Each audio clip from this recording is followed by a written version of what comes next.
And now we have 9 possums. But this guy had horrible head trauma. And now we're stuck with this chubby little boy. 10 wild possums from a dead mom. And as you can see, he doesn't bite her. He'll either stop being so cringe. He's a healthy little fella. Oh boy, 3 feral hogs. Completely out of the pouch. And the construction is finally done. Good morning, everybody. Garbanzo Beans isn't letting me walk in a straight line per usual today. But it's a beautiful day and things are a lot more green than they were 2 days ago. Except for Garbanzo Beans' wife, who is still sitting on a bunch of precious little green eggs. And then she starts tweaking out like this whenever I walk by, so I leave her alone. This guy loves walking right in front of my feet, so I have to kick him. And then he makes me stoop down, pick him up, and throw him. Oh. And then he just runs right on back because I didn't throw him far enough. The Cappies are in here now and they seem pretty happy. Okay, right now we're swapping out the old towel for the new one. This is a lot of what rehab work is just swapping out towels. Right now we're getting about 4 of these guys a day.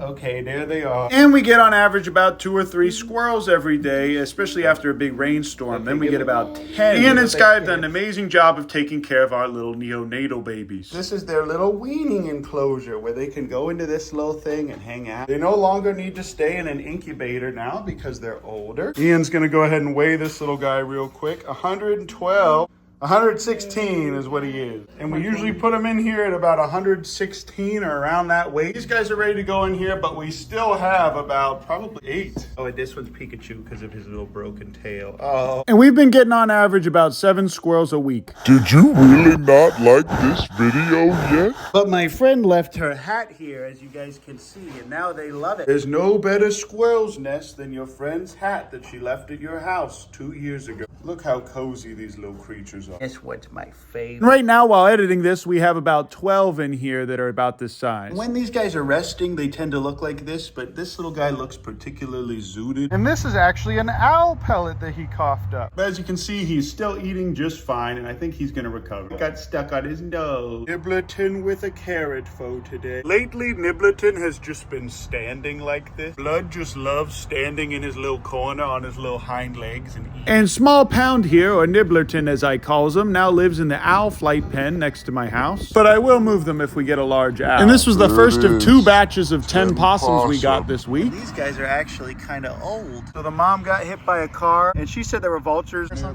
nearby, yeah, getting ready. And black vultures especially will eat live baby possums. And just like that, the amount of wildlife we have in here doubled. Our orphan baby possums, and they are covered in fleas, so we're gonna go ahead and wash them off real quick. They got fleas, ticks, and all kinds of other things, and they were on a dead mama possum, or I guess inside her pouch. We have 5 bunnies and 9 squirrels. 4 of them are weaning here. And now we have 9 possums, and it's only the 2nd week of March. So Ian just went ahead and filled up the little Nibblerton pool. We went ahead and moved him out here, but the new one is kind of cringe and hangs out in this weird little hole. This is his little hidey hole where he feels safe. Oh, this is where Nibblerton is. And I'd like to move him into here pretty soon, but it's too overgrown. All right, everybody. Ian is here. He's getting rid of all the fleas on this bad boy. There sure are a lot of fleas on this little creature. This is why we have to use Dawn dish soap, and we have to do it on their face, because if we use that flea spray, all the fleas will leave and go right to the face, and we don't want to spray them in the face with that stuff. But this is what happens whenever you get 10 wild possums from a dead mom all at once. These fleas are jumping ship from the mom once they realize that she's dead, and they do know when the mom died. And while Ian's doing all the hard work, I'm gonna go feed this rat to baby Gronk. Also, the snake spilled his water and it's coming through here. Hello, Pablo. Hello, Patrick. Also, this is an older video. Patrick already has his cast off now, but his ligaments are still healing. Please, I need an editor. Please don't unsubscribe, you guys. Please, I need help. Help me. Hello, baby Gronk. Have you already eaten enough rats today? For some reason, this boy never eats in front of me. He always waits for me to leave. Okay, after that, we go ahead and we pick the fleas off them. You can see a bunch of them are already falling off, the dead ones. Oh, there's a little fella right there on your neck. Don't mind if I, ooh, sorry. Ooh, he's mine now. Okay, and that person driving off there just dropped off this little goober. This is a squirrel that she found 4 weeks ago and bottle raised herself. And she did a good job because he's a healthy little fella. now he needs to be socialized or else he won't be able to go back into the wild or interact well with squirrels. She already washed the fleas off this guy, and I just checked and saw that he didn't have any. We're gonna go ahead and put him with the others. The woman did give us these, and this will be nice. This little guy is fitting in well here with these other squirrels. And just like that, we've got 5 squirrels in here now. These guys are loving these new healthy blocks. And this one bit me a couple times, but his mouth is so small that it doesn't hurt. Oh my goodness. What do you guys think? Spare or consume? He is biting me pretty hard. Now we've got some in here and some in this little hat. And because there's just one left, he's making the little sad noises. These are the noises that possums make whenever they're trying to find their mom. So if you guys are walking around and you hear a possum making those noises, it means it's probably looking for its mom or abandoned. The possum does not need help if you can't still see white on its ears. If its ears are all the way black, it probably doesn't need any help. 4 8 inches excluding the tail. Yes, so 8 inches. What's stopping me from putting this in my sock drawer for forever? There are still little nasty boys crawling around in these armpits. But they all seem to be pretty comfy in here. Okay, now we have an owl, 5 bunnies, 5 squirrels, and 9 possum. Look at that little fella. The last thing I'm doing today is getting rid of all the old meat in my freezer. And this freezer burned octopus is high in protein. And although this guy was only raised indoors and ate Fruit Loops every day, hopefully he'll get to enjoy a nice meal. He'll either stop being so cringe or he'll keep being cringe so he can go back to the wild. Because we get about 4 of those 10-month-old tame raccoons that good-hearted people illegally raise and then don't want to take care of anymore. And these baby feral hogs, although skittish, are doing much better now, and they're still a little friendly, and they're drinking all this fresh goat's milk. And look how precious these little creatures are. And as you guys can see, these little baby feral hogs are doing really well. They have their heat lamps and their light lamps. They get plenty of fresh air because I keep the top of that door open. And pretty soon we'll be able to wean them and move them outside. And if any of you guys wants to adopt one of these, please DM me. They are basically just piglets. Their mama got hit by a mulcher. People in the comments were saying, don't Texans want to kill all the feral hogs? When they are literally under 48 hours old, they are just pigs. Look at this, you guys. This is just a pigarino. Oh, and look at them all following me. But to make these guys good pets, we're probably going to need to separate them and spend a lot of time with them. Yeah, there's a flea. No! But right now, we're getting the rest of the fleas off and giving them electrolytes. And these little kittens are doing well. This pink one with the pink collar, he bit me, and then he hated me until I busted this bad boy out. And now it's just me and this one playing.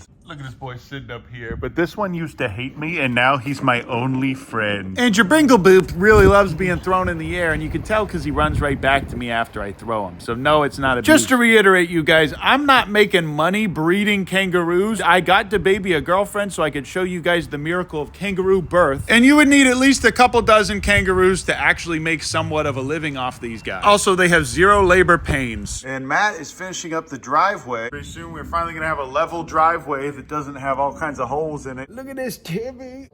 This is the one that I definitely won't be rehoming. This is the perfect place to sit. And for some reason, this chimkin walked right under the roller and fell asleep. And I don't know why I'm just now including footage of when this woman dropped off this raccoon. All right, everybody. A nice older couple who did not legally have the ability to raise a raccoon raised one to be way too friendly. And now we're stuck with this chubby little boy. Legally, his 3 options on getting out of here are being euthanized, released back into the wild, or being kept as an educational ambassador.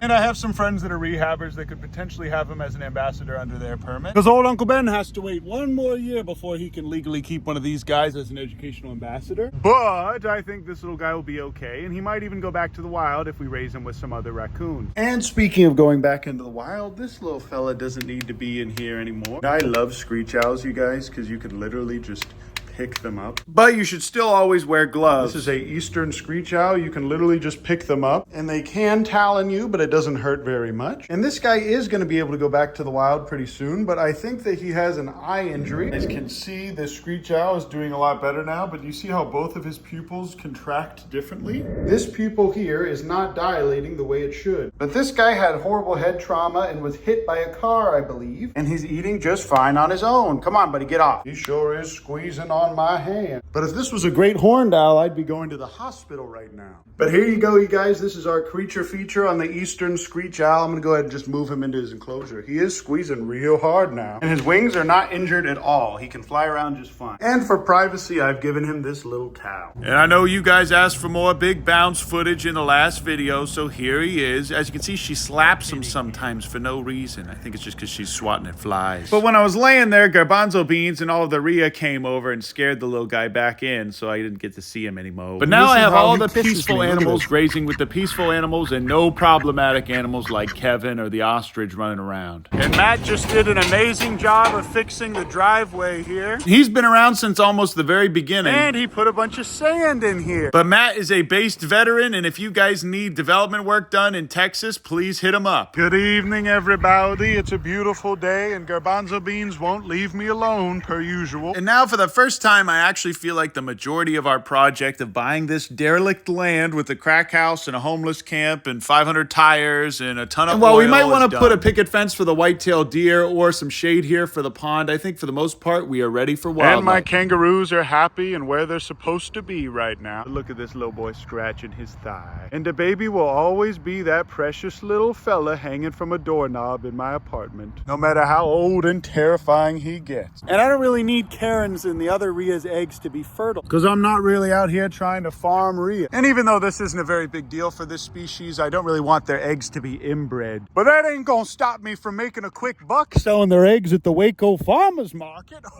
And Kevin's son, although he has to be on the other side of the fence from his wife, and although he acts like his dad by biting the fence and being cringe, he does not want to bite me, and he has this beautiful muscle mommy ostrich here with him. And as you can see, he doesn't bite her in any kind of mean way. That was just a little love bite. And he basically sees her as a very large female Rhea. And that's why he likes to get right up on her and sniff her like that. And it's only because they were raised together as chicks in my home. If I hadn't have taken care of both these guys at one point in the house and then raised them while they were little chicks together, this interesting biological phenomenon would not be occurring. And who knows, perhaps we'll make our first ever Rhea ostrich hybrid. Everything online says it's a genetic impossibility, but who knows? Has anyone really actually tried it? And here's the little dingus outside of his pouch completely. All right, I love you guys. I appreciate you, and I'll see you guys in the next video. Oh, I almost forgot to tell you.